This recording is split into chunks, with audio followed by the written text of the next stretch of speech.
start a new question for the class 10, which is very important for the board examination. And let us start 25-day revision every day. And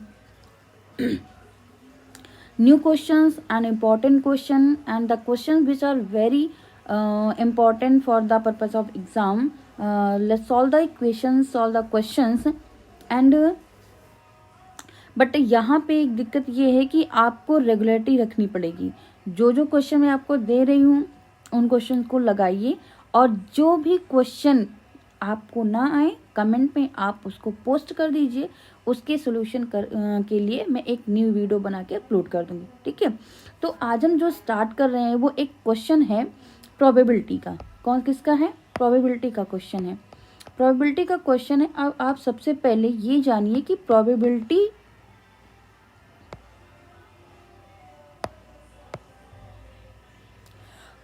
का मतलब क्या होता है। Probability का मतलब होता है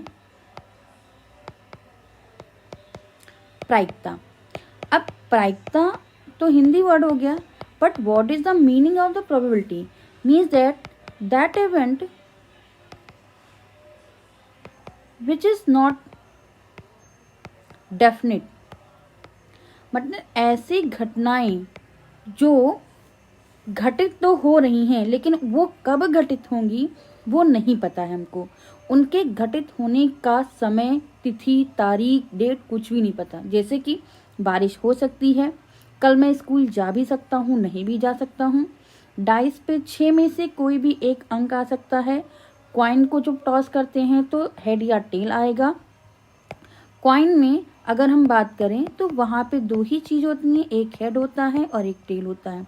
दूसरी चीज़, अगर हम टॉस उसके सिक्के की जो पासा होता है, पासे की बात करें, यानी कि जो डाइस होता है उस डाइस की बात करें तो डाइस पे 1 से लेकर 6 तक डिजिट होते हैं।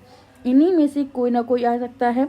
अब उसके बाद जो ताश होते हैं, ताश के पत्ते जो होते हैं, ठीक है, ताश के जो पत्ते हैं वो कितने पत्ते होते हैं? वो 52 होते हैं, ठीक है। और 52 में से कुछ भी आ सकता है, कोई भी इक्का आ सकता है, क्लब आ सकता है, चिड़ी आ सकती है, कुछ भी आ सकता है। आप उसके लिए डेफिनेट नहीं है कि कौन सा पत्ता कब आ जाएगा, ठीक है। तो इस पे एक क्वेश्चन, इसके क्वेश्चन सबसे इम्पोर्टेंट है आपका। इसमें इसका जो क्वेश्चन आएगा वो ऑब्जेक्टिव से भी आ सकते हैं, ठीक है। दूसरा जो आ सकता है वो जो है छोटे क्वेश्चन, यानी 2 मार्क्स के जो क्वेश्चन हैं उसमें आ सकता है। और तीसरा जो होता है ये 6 मार्क्स के क्वेश्चन में भी आ सकता है, ठीक है। तो इस तरीके से जो है हम यहाँ पे 3 टाइप से क्वेश्चन कर सकते हैं, ठीक। 3 टाइप से क्वेश्चन इसमें आना कंपलसरी है। मतलब आप इसको अगर तैयार कर लेंगे तो आपका 8 या 10 मार्क्स का क्वेश्चन डेफिनेट हो जाएगा। बट आपको इतना ध्यान रखना है, एग्जाम्पल के साथ साथ आपको एक्सरसाइज के क्वेश्चन भी लगाने हैं। तो let's start the solution of this question, ठीक है। इस क्वेश्चन के सोल्यूशन की बात करते हैं, ठीक। आपको फॉर्मूला पता है प्रोबेबिलिटी का, क्या होता है? PE इज इक्वल टू अनुकूलित घटना, यानी प्रोबेबिलिटी E बराबर अनुकूलित घटना जो घटित हो रही है बटे में कुल परिणाम, ठीक है। क्वेश्चन लिख लेते हैं पहले। तो क्वेश्चन में क्या दिया हुआ है? क्वेश्चन में दिया हुआ है एक चित्त प्राप्त करने। चित्त का मतलब होता है हेड, चित्त का मतलब होता है हेड, ठीक। हेड आने की प्रायिकता ज्ञात कीजिए जब एक सिक्के को एक बार उछाला जाता है, ठीक। और साथ ही एक पट प्राप्त करने की प्रायिकता, यानी पहले आपको हेड की प्रायिकता निकालनी है, देन इसके बाद पट की प्रायिकता निकालनी है। अब अगर हम किसी सिक्के को एक बार उछालते हैं तो सिक्के को एक बार उछालने पर प्राप्त परिणाम, प्राप्त परिणाम मतलब या प्राप्त चिट जो होगा वो एक ही तो होगा। और सिक्के में कुल कितने परिणाम होते हैं? कुल संभव परिणाम बराबर कितना हो जाएगा? 2। अब प्रायिकता क्या हो जाएगी? प्रायिकता चित्त की बात कर रहे हैं, प्रायिकता में किसकी निकालनी है? प्रायिकता हमको निकालनी है चित्त, यानी कि हेड की। चित्त प्राप्त करने की प्रायिकता PE बराबर क्या होता है, अनुकूल परिणाम, ठीक है, अनुकूल परिणाम की संख्या बटे कुल परिणामों की संख्या। ठीक है, ये हो गया फॉर्मूला। अनुकूल परिणाम क्या है, ये अनुकूल परिणाम, क्योंकि अगर हम सिक्के को उछालते हैं तो एक ही बार आएगा। ठीक, और कुल परिणाम कितने हैं, 2 है, यानी चित आने की प्रोबेबिलिटी कितना हो गया। उसके बाद पट आने की प्रायिकता PE बराबर, पट भी एक ही बार आएगा और कुल परिणाम कितने हैं, 2 आएंगे, तो इसका आंसर कितना हो गया, 2। ये हो गया। ठीक, आपको कोई दिक्कत है तो आप कमेंट बॉक्स से इसका आंसर पूछ सकते हैं। अब नेक्स्ट हम सेकंड क्वेश्चन आते हैं।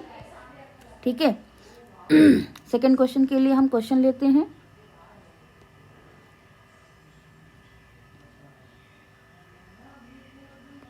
ठीक,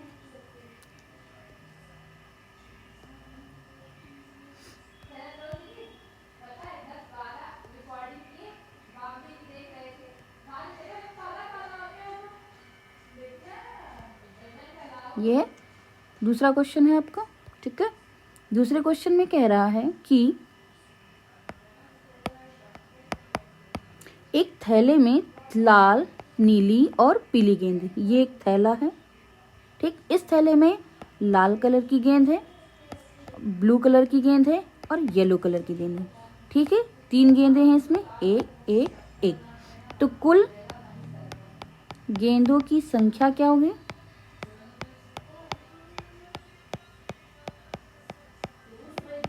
बराबर कितना हो गया, 2 के बराबर। ठीक है, कृतिका बिना थैले के अंदर, मतलब थैले को बिना देखे जो है, बिना झांके इसमें से एक गेंद निकालती है, तो प्रायिकता क्या होगी।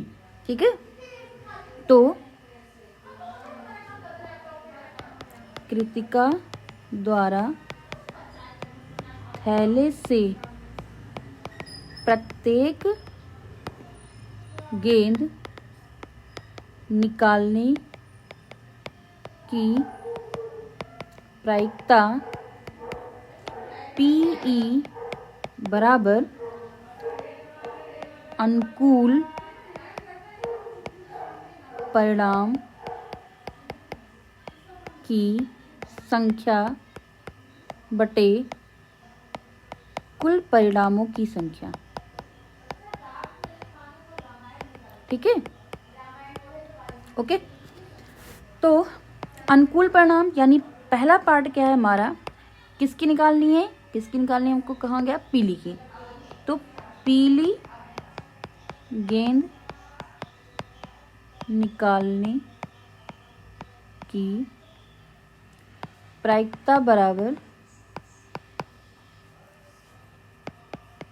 1, अनुकूल परिणाम कितना है, 1 है, और कुल गेंद कितने हैं, 3 हैं, 2 नहीं है, 3 है, हम 3 लिखेंगे। ठीक है, सेकंड क्या है, सेकंड है लाल बॉल, यानी कि लाल गेंद निकालने की